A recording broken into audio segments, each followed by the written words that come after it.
Hello, and welcome to Education Matters. I'm your host, Harry Jackson. Today, we're going to be continuing with our series in Black Excellence in Education, and today we have a special guest with us, Mr. Leroy Nesbitt, the Executive Director of the Black Student Fund, a nonprofit organization that operates out of the Washington, D.C. area, specializing in obtaining opportunities for children, predominantly of color, to go into independent schools. All right, Leroy, welcome. Thank you for having me on. Great. Well, thank you for joining us. Wow. So, Leroy, we've worked together for a couple of years. So let's introduce our audience to you, to introduction to yourself. Tell us a little bit about yourself. Tell us about your origin story. How did you become involved in the education space? Tell us about childhood growing up. What led you along this journey? We'll take it from there. I've told this story over and over again, so it's easy for me to recant. I am a child of Washington, D.C., and a child of great educational organizations. I graduated from law school at 25 years old and worked as a law clerk in the District of Columbia Superior Court. It's a trial level court in Washington, D.C. At the time, the judge that I was clerking for had a felony trial calendar, and this is the 1980s. So we're talking about drugs, particularly drugs related to cocaine. So for a year, I spent watching the criminal justice system and how it works, and working to sort of begin to understand why I saw so many African American males going through that system. It changed me. And so I began to work in the education arena, first at Howard University in the general counsel's office, and then at my undergraduate institution, Middlebury College, and so on. But what I determined indirectly, and not necessarily on purpose, was that I wanted to work in the education space. So I've done that. So I think for today's conversation, what I want to say is my background has allowed me to work with a lot of different kinds of schools and organizations. Ernst & Young, programs in more than 40 cities across the country with mentoring with Ernst & Young, running the Black Student Fund, which focuses on students of color at independent schools in the Washington, D.C. area, serving as the first chief institutional diversity officer at my beloved alma mater, and then working with a number of organizations and in the community over years. So I've developed my opinions about education, and particularly education as it impacts Black and brown people. And so today it's a privilege to offer that. So let me begin by saying this. There's a lot of excellence, Black and brown excellence, in the education community that's not spoken about. And I'll speak about some of it today. And I know for many, it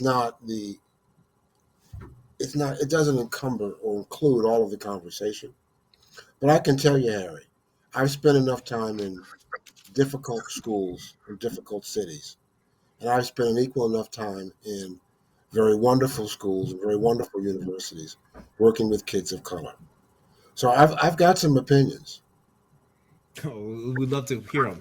Yeah, that's what we're about with the show. Oh, wow. So let's talk about your opinions. Let's talk about, let's talk about the achievement gap in some of the schools and more challenging areas. What is the achievement gap? Let's just describe that for the audience. And what are some of the root causes of that before we go into talking about the work and the advocacy that you do to help correct that? So What is the achievement gap when we hear a politician refer to that, and what are some root causes of that? Well, the achievement gap, as I would define it, is um, measuring the performance of kids and comparing the measurement of performance of kids in K 12 education across racial, socioeconomic, geographic, and other lines. And there are lots of stories to tell here. Um, there still is a significant achievement gap in all of the ways that we measure academic and developmental performance of kids of color in American schools. So one might look at one standard for the achievement gap: SAT scores. The SAT score achievement gap is significant in many states, measurable by significant number of numbers of points between the scores of white male students and African American male students, or white female students, male and female students, against African American male and female students.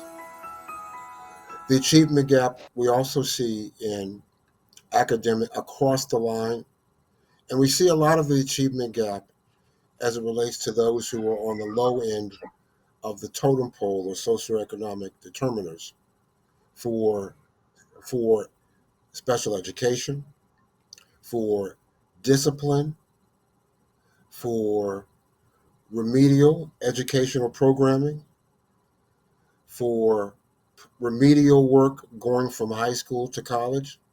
Across the board, for me, I need not point to numbers to know that there's a lot of work to be done. Now, whether these differences in performance are that can be looked at by race, whether these are the result of negligence, malfeasance, or malfeasance, is not for me to judge, since I'm not either an educator by instruction or by in a superintendency kind of role. However, I can tell you this, that in order to address these, we're going to need to think about the resources. I need not portray or repeat the stories and backgrounds of many of these families, immigrant families, who are new to the United States and are new to language instruction, that are part of these discrepancies, or families who are caught in social strife, who lack the kind of resources that we would think are important that every child should need. For example, hunger. Harry, everybody knows that a hungry child will not learn as much as a child who's been properly nourished. And so, as we think about students in Ukraine who now are back to some sort of weird virtual school, I think about whether they're receiving enough nutrition to be able to learn, even if they're learning just in a basement on a computer. That certainly is the case across much of America, that you can tie academic achievement and the and a low scoring student profile to hunger or to instability in the family. There's no question about that. So as we think about these numbers, we have to think, I think, holistically. I don't want to get caught up too much in numbers. I'm a fan of Dr. Avery Tolson, who talks about not getting caught up in the numbers and understanding how politicians and the media, without blaming them, have fallen into that rabbit hole culture of looking at these disparities as examples.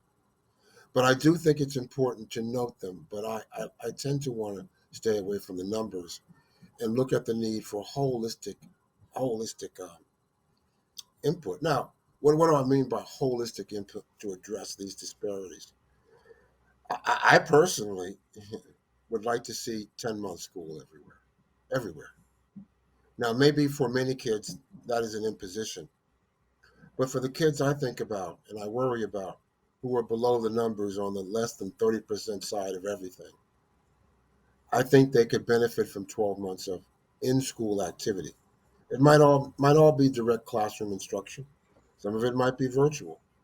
But I'm a fan of that because I think I want wraparound schools personally that speak to providing more social services, more opportunities.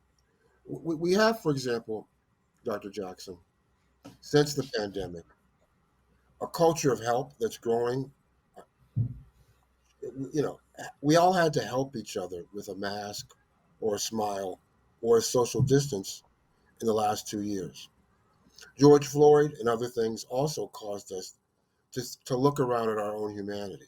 Well, for families who are struggling, that meant working together more. And I work in the community, as you know, and I watch people who are providing basic services of transportation, schooling, and food, and I'm seeing them collaborate.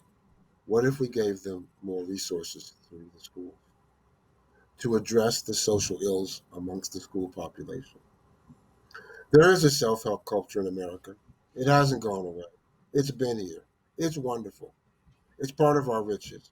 There is a not for profit culture in this country that is powerful. It's probably more sophisticated, more developed than in many other parts of the world. What if we brought that culture and those people into Leroy's 10-month school system to provide more social welfare, to think about more problems, but to make the school a place of learning, also the center of uplift for the community in terms of social outreach? I am not asking necessarily for more money for government policies to pay these not for profits to do this work. I'm looking for government triggering, government signaling, because I recognize that the argument for more resources can become a political argument and block my intention that the school building could be a tremendous source of social uplift, and I believe contribute to the lessening of the disparities we see between groups when we look at performance by race. Wow, that's a lot. I mean, I think that's excellent. If we can find an outreach to the nonprofit sector that are this in this space is quite robust. You see this in Africa, where you see quite of in the military. Just my own background, where you actually see nonprofits actually have their own air forces in that area that can provide humanitarian aid in those areas that are more developed than anything that I'm we glad currently you have. brought up the military. I'm glad you brought up the military because our military, United States military, is incredibly flexible. I'm not a military man, but I've learned not only about the battlefield heroes, but I've learned about the logistical heroes. I have a great uncle who was in the Red Ball Express, great great uncle through my wife, who was in the Red Ball Express and talked about the heroes of bringing um, uh, the items of war to the soldiers in the field. But what he talked about was ingenuity when the car broke down, the military, with its ingenuity, is an example of this. If we could tap these resources in our society, these powerful resources in our society, to benefit the education arena, we would do much to, I think, again, address disparities, but also promote excellence. So, all right. So let's talk about this conversation. You kind of went a little bit ahead of me here. I mean, about like, was a solution. Um, what are some of the problems we see, for example, in early childhood education, and how could that solution help also uplift the social, economic, and educational standing of the African American community, like early childhood? Let's just talk about K through. Let's talk about K through 12, or we can break by elementary, middle school, high school, for example. Let, What let, would you think? let's talk to your question. Yeah. A number of people in my city in Washington D.C. as an example would say we have we have quality pre-K education. We've invested in pre-K education in this city. We're continuing to grow in the investment, and we see a lot of bright minds K3, and we all know that so much is learned at that age. I worry about the transition, and let me give you an example. Oftentimes, in between first and third grade, and we see this a lot with African American males, we'll identify something different about that child. It, you know, we have become more sophisticated at identifying learning styles. And I know a little bit about catering to those who learn differently. And so we try to isolate the condition, the problem that we think will impact that child's education going forward. Sometimes those children end up in special education. But we probably can do a pretty good job in my city and many cities in many areas of the country identifying amongst a young child, particularly a young child who's coming from a background that is not wealthy, that there is a concern about the learning style. Maybe ADD, maybe this, maybe that. And then we don't give it enough attention. We don't take it like it's a spring plant and make sure that we put it in very fertile soil, that we are ginger with the roots, that we provide a little fertilizer, and that every day for a couple of weeks, we water it. We don't have sufficient resources there to do that with every kid, to pull them out and say, we see something here, let's give it some time and attention. Now, let me give you let me talk about that in terms of money and resources. Those who have the resources for a child like that will smother it with honey and make sure that it has the services of a counselor. It makes sure the child has proper testing. Make sure that the child gets extra mental stimulation. And if there is a medical issue, a chemical issue, a brain issue, a physical ability issue, a physical issue that develops negative tendencies, that is corrected.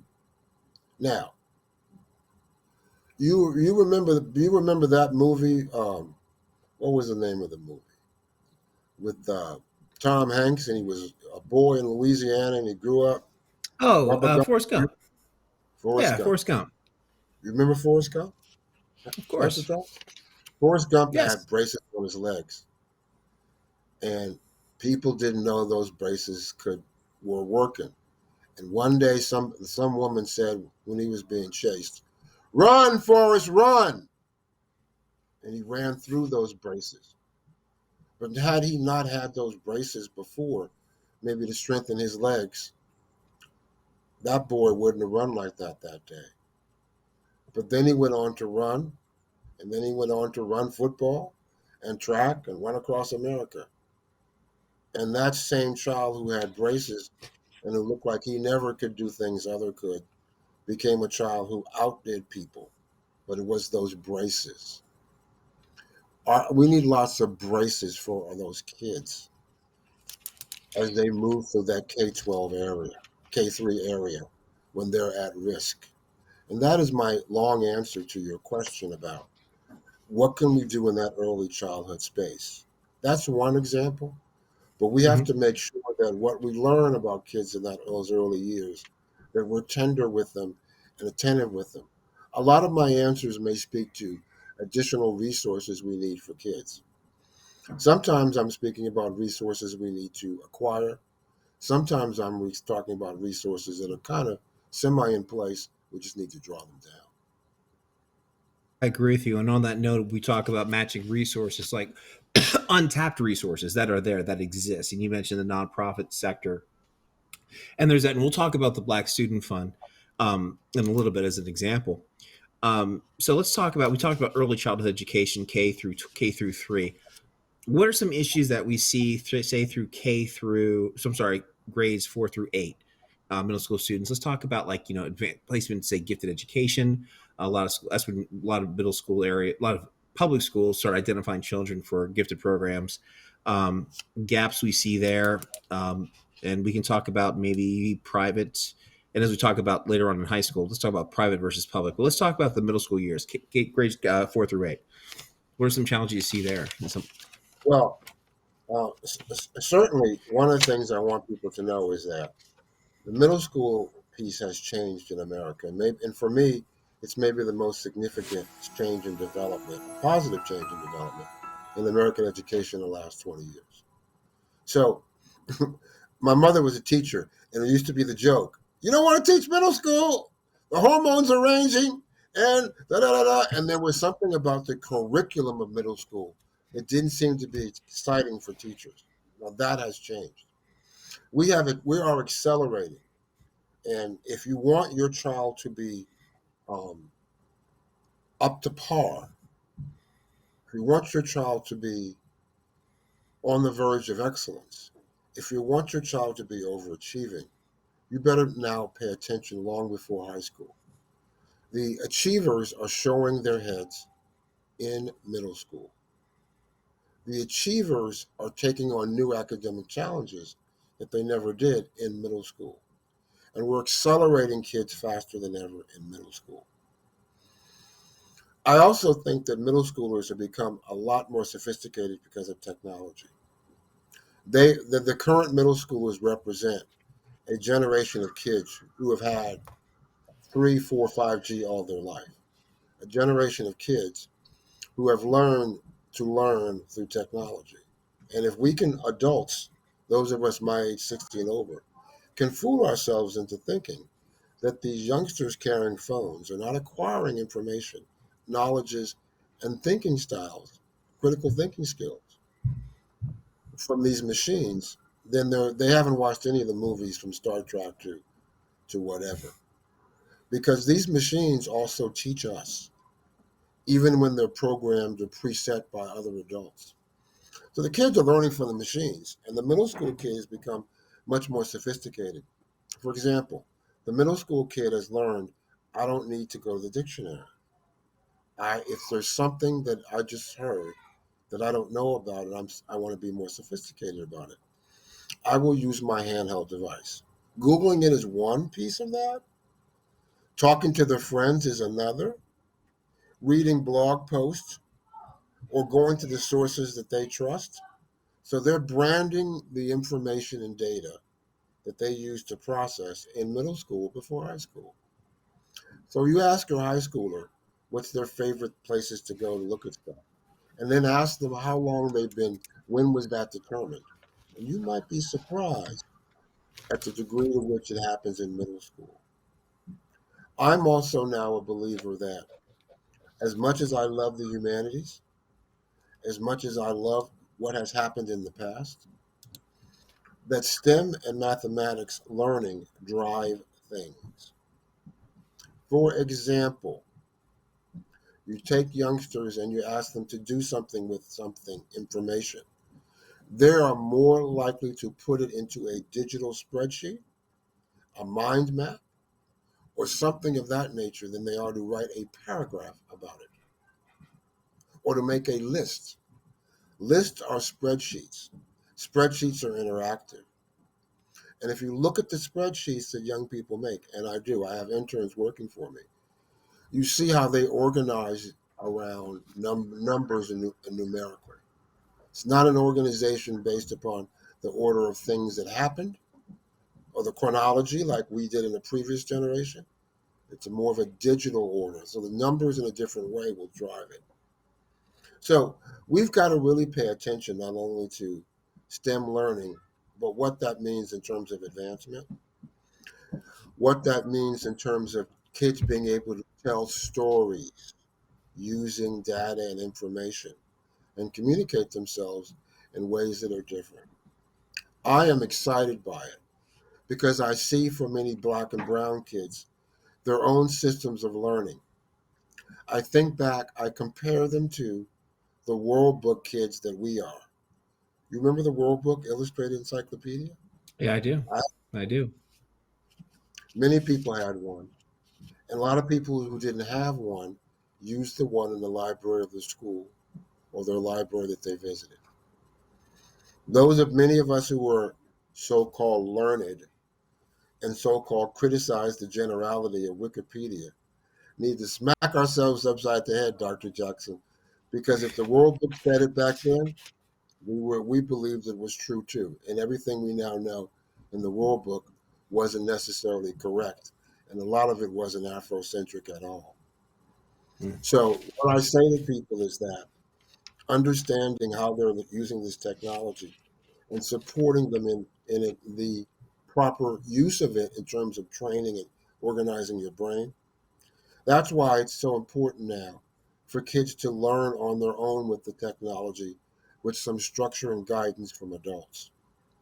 Internships with adults, experiential learning, activity based learning, all of these things that give to the students some control over content and influence and how they engage materials is a crucial piece of acceleration and advancement of young people's thinking. They will develop a framework for using technology and information in ways that we have never considered.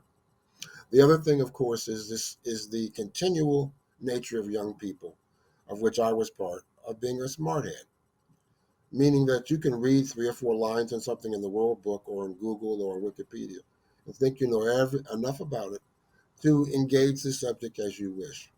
Well, that's false. So they need guidance, but I'm a firm believer that this technology piece is really what's driving it. So we have to pay close attention to the disparities in that area, but the simple disparities. Again, I'm talking resources. How much modem speed do you have?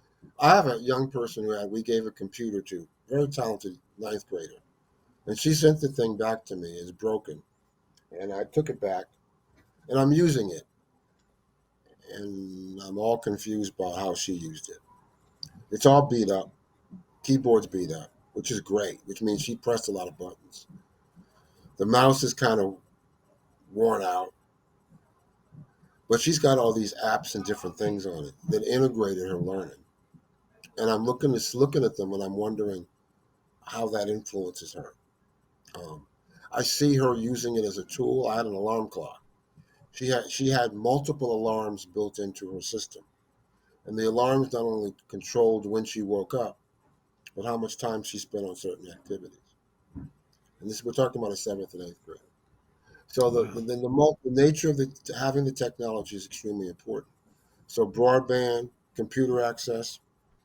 I'm a hater of Chromebooks because that's a lower level of technology often that the kids get, and it limits them. Um, we need to be particularly attentive to that.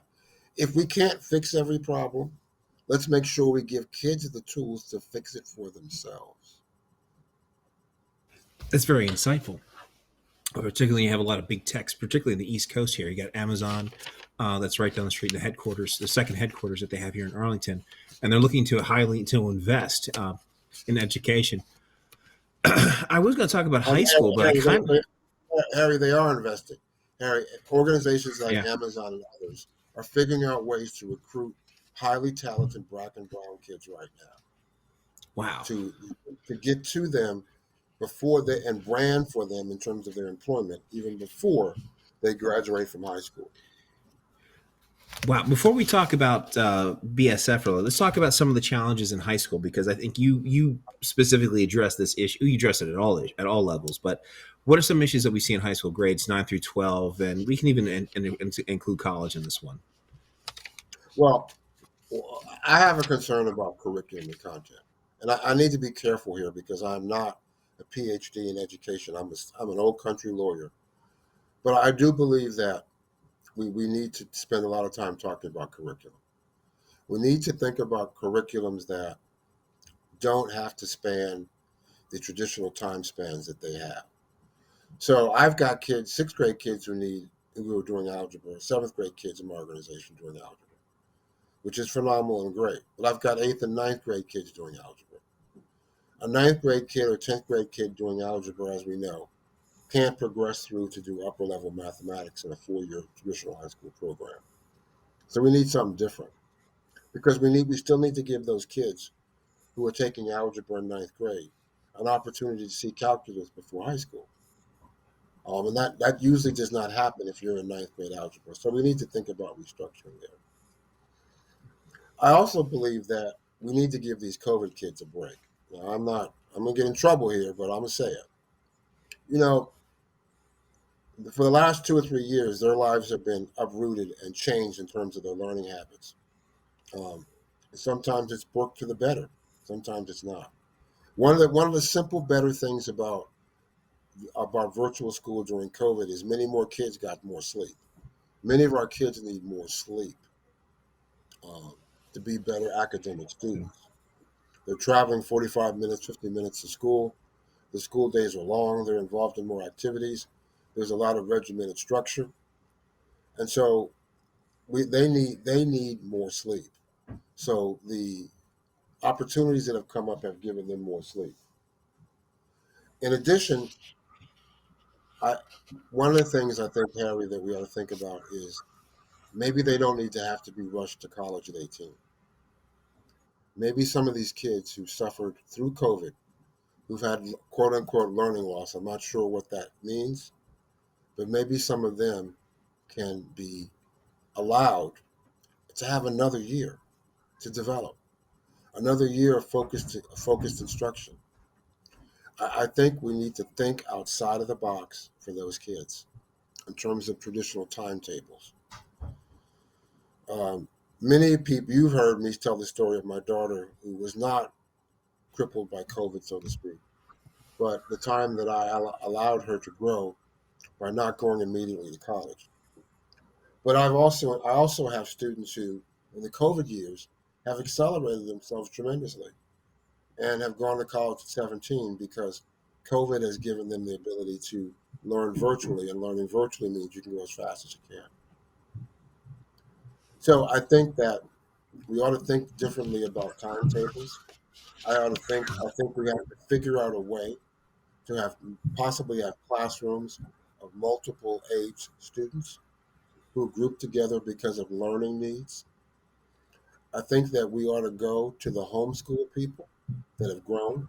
I'll call out the Sankofa Homeschool Learning Initiative in the Washington, D.C. area, where people come together and help their kids learn. And I see tremendous acceleration in learning there for some kids that would not happen. I think we've got to look at two teachers in every classroom, private school, independent school, Catholic school. If I could gift to the education community any one thing, that's what I would gift. Not necessarily small classrooms, but two educators. I won't call them teachers. You can call them what you want in every classroom. Now, I'm a big fan. I'm a big fan of that. My kids have went to Naismith. They had the benefit of having two teachers in each classroom. It did make a world of difference. yeah, it does.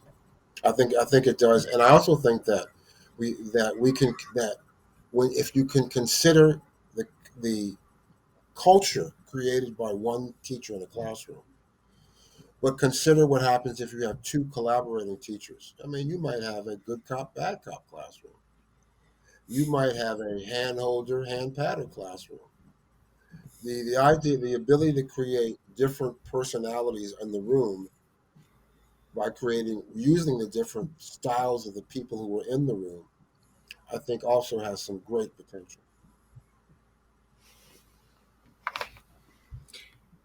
Great, thank you. All right, let's talk about the Black Student Fund. How you became involved. Let's talk about the history. What Black Student Fund is. Let's talk about the history of Black Student Fund. And then we'll talk about Well, like some. Yeah. in 1963, a group of very, very well-heeled families, black and white, including people like the wife of the Nancy Katzenbach, the wife of the Attorney General of the United States, a couple of judges, all who had their kids in independent schools in Washington, D.C., were inspired by the Brown versus Board of Education development and the desegregation of public schooling, and asked, why do independent schools only have 1% black students? So they challenged their schools. Like most schools, most change in education, it comes from parents. If we look back on the history of this country, organizationally, it's often when parents got organized, the schools changed. When parents got organized, schools developed. When parents got organized, schools responded.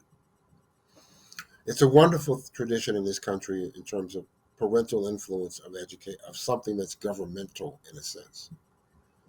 And so that's the Black Student Fund in 1963, saying to a number of independent schools, some of them that are well known in the city, that you need to think about the benefits of helping more Black kids by opening your doors and making it more accessible.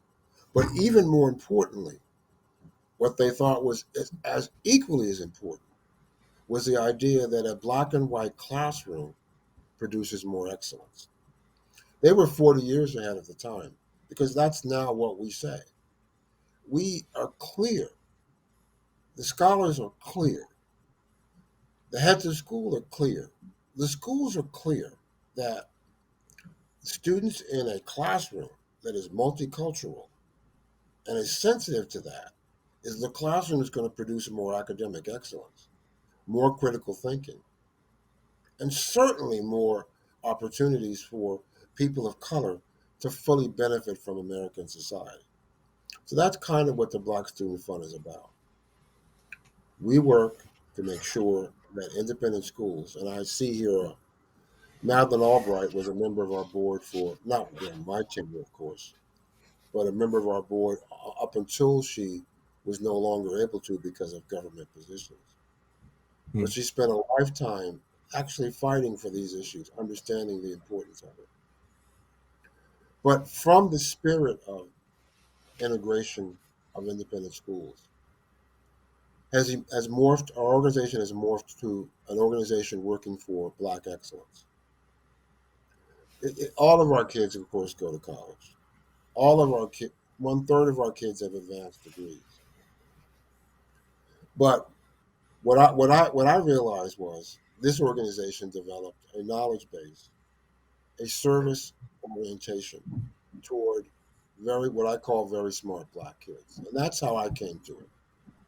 Not that that's all I've done in my education arena, nor am I saying that I alone only work with very talented kids, but I've developed some experience, shall we say, from my time in Middlebury College, my time in the community, and the time at the Black Student Fund, looking at the circumstances, pathways, and challenges for kids of color who are high achieving, kids of color who have high aspirations.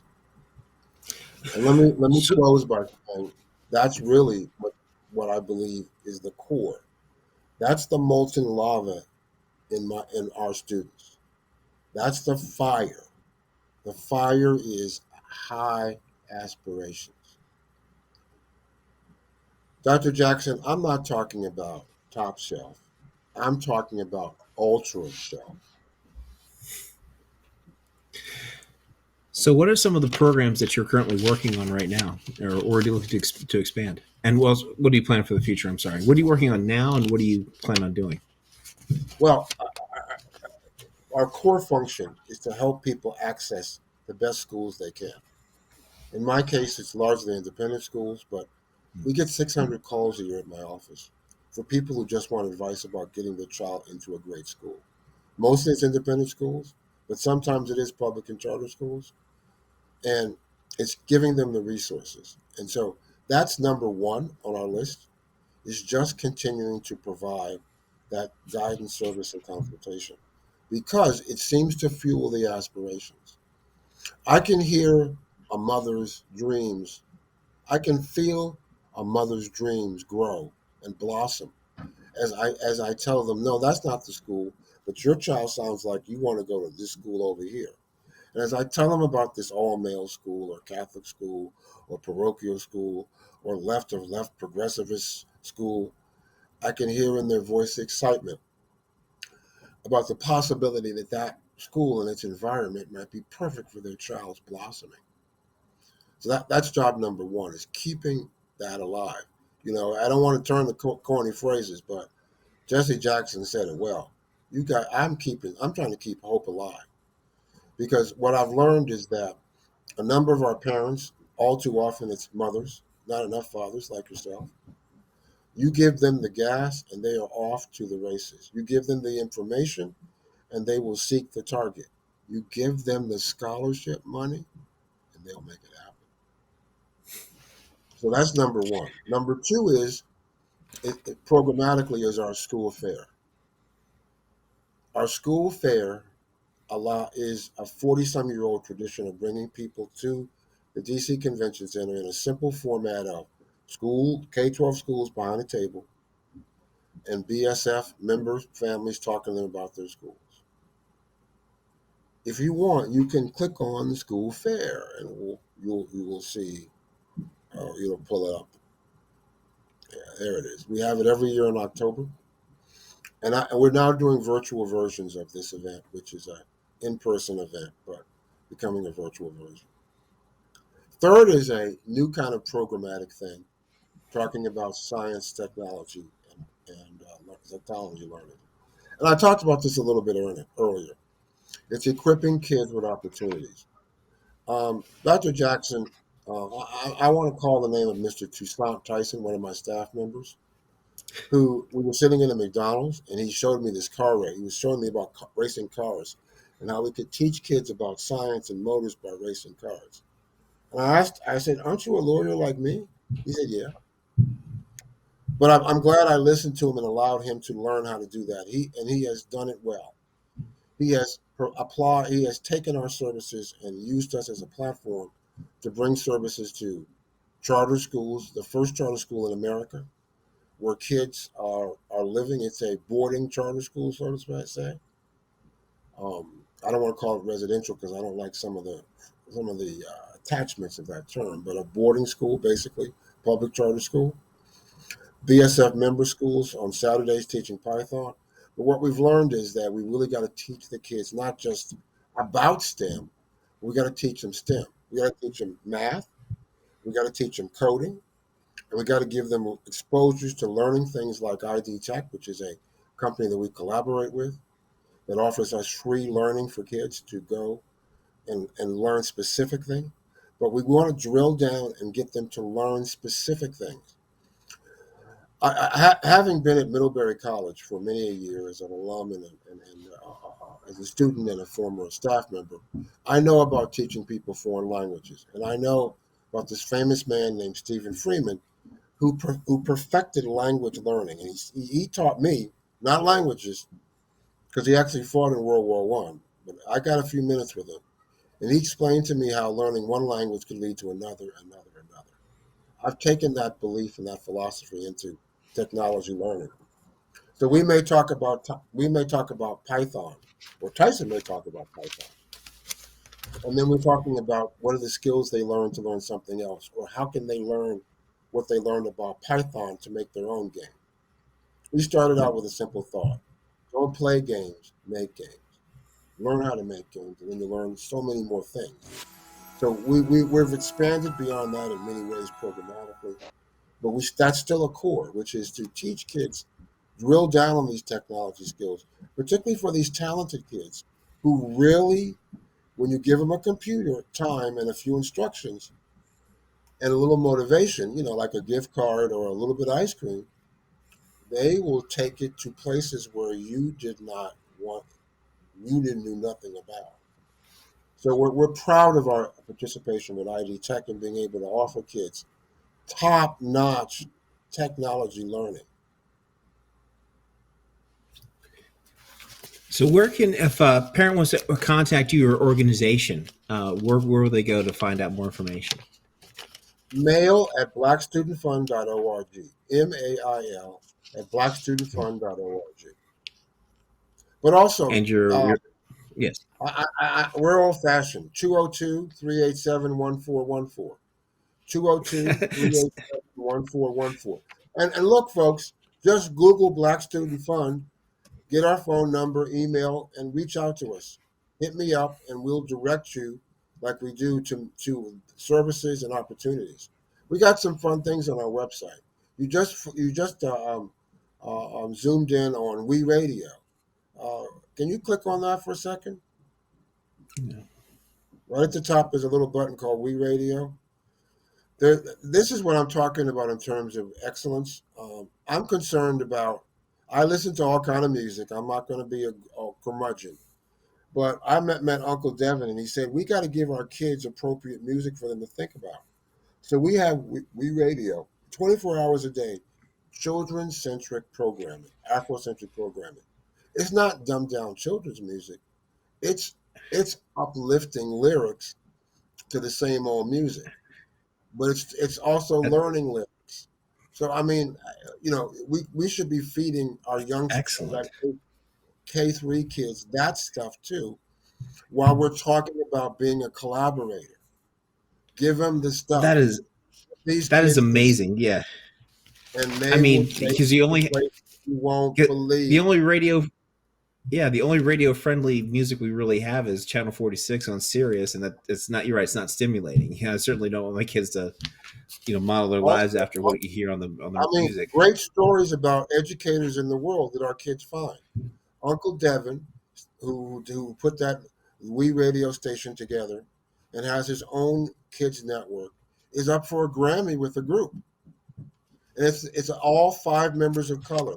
It's the first time that five members of color were up for a Grammy in a children's music group. And not all children's music professionals are some guy, white guy with a guitar. I'm not putting that guy down Mhm. because there's a bunch of white guys with guitars who are helping musicians of color break through these industry barriers. So there's a lot of things we can think about to stimulate the minds of our young people. It ain't easy because after these kids have heard certain kinds of lyrics, exposing them Mm. to other kinds of lyrics can be a challenge. But we've learned that we got to give them the tools, give them motivation, and let them move forward. Oh. Well, thank you. So, sir, as we wrap up and talk about Black Student Fund, any final thoughts? No, Any I final really message? want to say that the Black Student Fund believes in a theory of collaboration to work with other organizations and entities to do things to empower kids. And thank you for showing some of our kids. You have up here our summer mentors.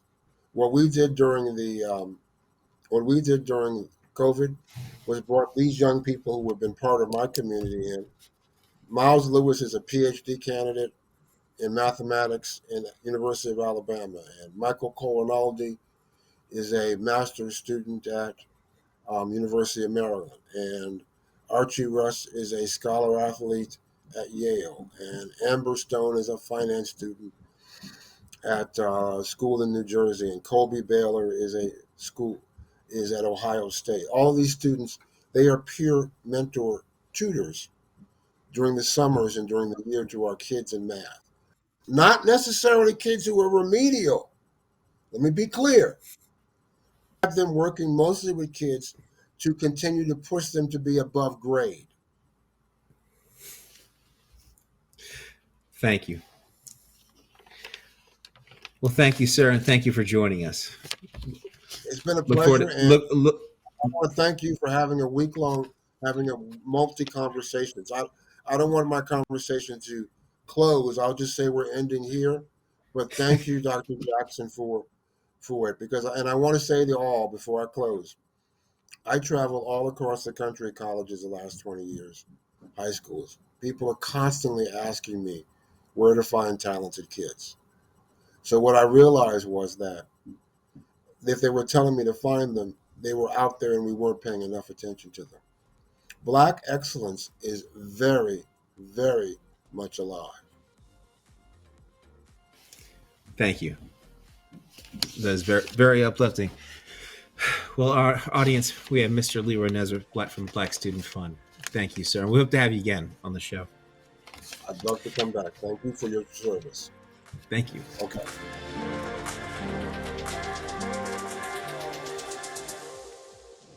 That concludes today's episode. We talk about in our series of Black Excellence in Education. I'm your host, Dr. Harry Jackson. This is USANow.tv. Thank you and have a good evening.